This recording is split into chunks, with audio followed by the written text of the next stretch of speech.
ಇಂದಿನ ದಿನಗಳಲ್ಲಿ ಲಂಚಬಾಕರು ಕೋಟಿ ಕೋಟಿ ಆಸ್ತಿ ಲೂಟಿ ಹೊಡೆದರೂ ಆರಾಮಾಗಿ ಇರ್ತಾರೆ. ಅಲ್ಲೊಂದು ಇಲ್ಲೊಂದು ದಾಳಿ ನಡೆದರೂ ಕೂಡ ಶಿಕ್ಷೆಯಿಂದ ತಪ್ಪಿಸಿಕೊಳ್ತಾರೆ. ಆದರೆ ಇಲ್ಲೊಬ್ಬ ಪೊಲೀಸ್ ಕಾನ್ಸ್ಟೇಬಲ್ 20 ರೂಪಾಯಿ ಲಂಚ ಸ್ವೀಕಾರ ಮಾಡಿದ್ದ ಆರೋಪದಿಂದ ಬರೋಬ್ಬರಿ 30 ವರ್ಷ ಶಿಕ್ಷೆ ಅನುಭವಿಸಿದ್ದಾರೆ. ಕೊನೆಗೆ ತಾನು ನಿರಪರಾಧಿ ಅಂತ ಸಾಬೀತುಪಡಿಸಿದ ಮರುದಿನವೇ ಹೃದಯಾಘಾತದಿಂದ ಇಹಲೋಕ ತ್ಯಜಿಸಿದ ಹೃದಯ ವಿದ್ರಾವಕ ಘಟನೆ ಅಹಮದಾಬಾದ್ನಲ್ಲಿ ನಡೆದಿದೆ. ಪೊಲೀಸ್ ಕಾನ್ಸ್ಟೇಬಲ್ ಬಾಬುಭಾಯಿ ಪ್ರಜಾಪತಿ ಎಂಬುವರು 1996ರಲ್ಲಿ ಅಹಮದಾಬಾದ್ನ ವೇಜಲಪುರದಲ್ಲಿ ಕಾನ್ಸ್ಟೇಬಲ್ ಆಗಿ ಕೆಲಸ ಮಾಡ್ತಾ ಇದ್ರು. ಈ ವೇಳೆಯಲ್ಲಿ ಅವರು ಕೇವಲ 20 ರೂಪಾಯಿ ಲಂಚ ಪಡೆದ ಆರೋಪದ ಅಡಿಯಲ್ಲಿ ಭ್ರಷ್ಟಾಚಾರ ತಡೆ ಕಾಯ್ದೆಯಡಿಯಲ್ಲಿ ಅವರ ವಿರುದ್ಧ ಪ್ರಕರಣ ದಾಖಲಾಗಿದ್ದು 2003ರಲ್ಲಿ ನ್ಯಾಯಾಲಯ ಪ್ರಕರಣ ವಿಚಾರಣೆಯನ್ನ ಆರಂಭಿಸಿತ್ತು.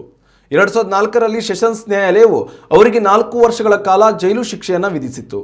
ಆದರೆ ಸೆಷನ್ಸ್ ನ್ಯಾಯಾಲಯದ ತೀರ್ಪಿನ ವಿರುದ್ಧ ಪ್ರಜಾಪತಿಯವರು ಗುಜರಾತ್ ಹೈಕೋರ್ಟ್ ಮೆಟ್ಟಿಲೇರಿದ್ರು.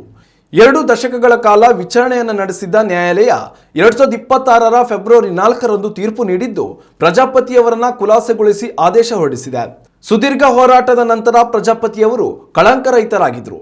ಆದರೆ ತೀರ್ಪು ಹೊರಬಿದ್ದ ಮರುದಿನ ಎದ್ದೇಳುವ ಮೊದಲೇ ಪ್ರಜಾಪತಿ ಭಾರತ ಲೋಕಕ್ಕೆ ಪಯಣಿಸಿದ್ದಾರೆ. ಉತ್ತಮ ಸಂಸ್ಕಾರಯುತ ಶಿಕ್ಷಣದೊಂದಿಗೆ VSS English medium CBSE school Udupi Muddur. ನರ್ಸರಿಯಿಂದ 10ನೇ ತರಗತಿವರೆಗೆ ಶಿಕ್ಷಣದ ಜೊತೆಗೆ 5ರಿಂದ 10ನೇ ತರಗತಿವರೆಗಿನ ವಿದ್ಯಾರ್ಥಿನಿಯರಿಗೆ ಉತ್ತಮ ಹಾಸ್ಟೆಲ್ ಸೌಲಭ್ಯವೂ ಇದೆ.